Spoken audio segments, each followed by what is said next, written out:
There are about 12 different possible candidates being considered to fill the seat on the Supreme Court left by the sudden retirement of Justice Kennedy. His legacy is that of a mostly conservative justice who in many ways was the decider of some of the biggest cases in the Supreme Court's history. His votes on abortion and same-sex marriage cases disappointed conservatives across the country, while confirming him as an impartial justice, an unknown factor.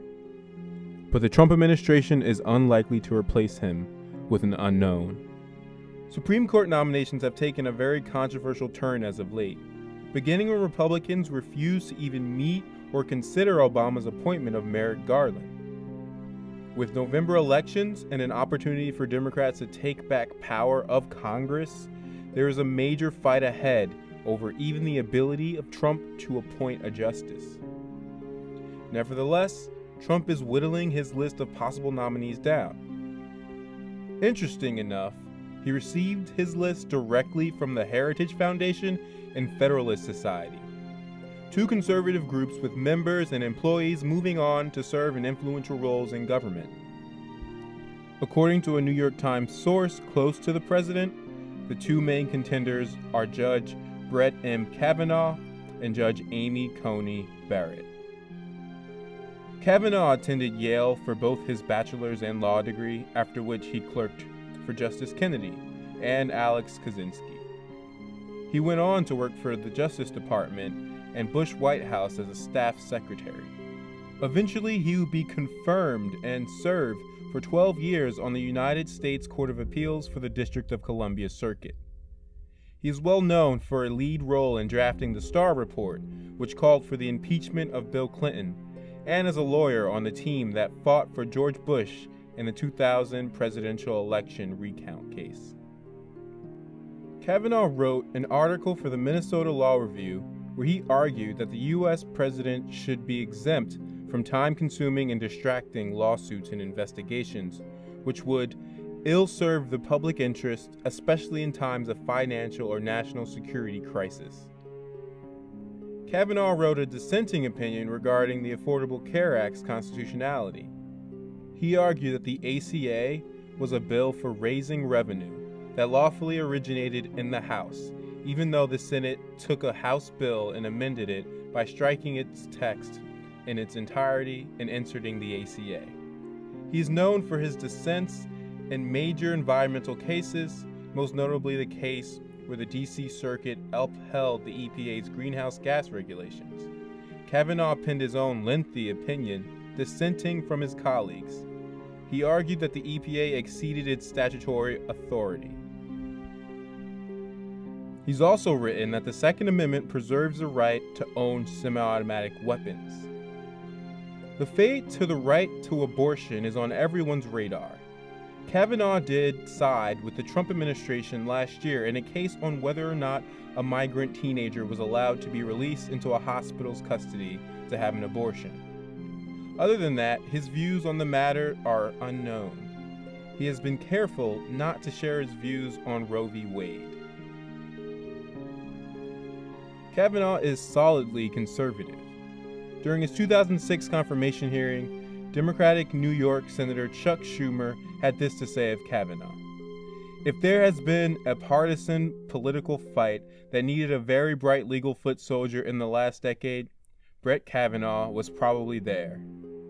Not just a drop of salt in the partisan wounds, it's the whole salt shaker, he said of his confirmation. Judge Amy Barrett is much different than her conservative counterpart. At 46, she doesn't share Kavanaugh's extensive Republican pedigree or resume. She attained her bachelor's in law degree from the University of Notre Dame and clerked for D.C. Circuit Judge Lawrence Silberman and Justice Antonin Scalia. In 2002, she returned to Notre Dame to teach law. The former professor has only been a federal judge for a little less than a year, but was thrown into the national spotlight because of a spar with Dianne Feinstein during her confirmation over her Catholic faith and its effect on her jurisprudence. Why is it that so many of us on this side have this very uncomfortable feeling that, dogma and law are two different things.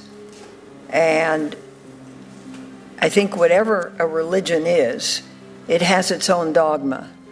The law is totally different.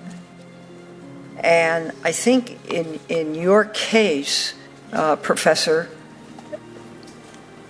when you read your speeches, the conclusion one draws is that the dogma lives loudly within you. And that's of concern when you come to big issues that large numbers of people have fought for years in this country. Barrett doesn't have hundreds of cases under her belt, so it's difficult to use her written opinions to gauge how she will decide on landmark decisions. She did write a 2012 article as faculty member of Notre Dame in which she opines on stare decisis, or the principle that instructs judges how to follow precedents. Included in that is mention of Roe v. Wade and Planned Parenthood v. Casey, two cases that have set precedent for the right to abortion. The LA Times, perhaps overzealously, claimed that she called Roe and Casey erroneous decisions. The National Review responded in pointing that Barrett was entertaining an argument that is held by some, but not giving her own judicial opinion on the abortion cases.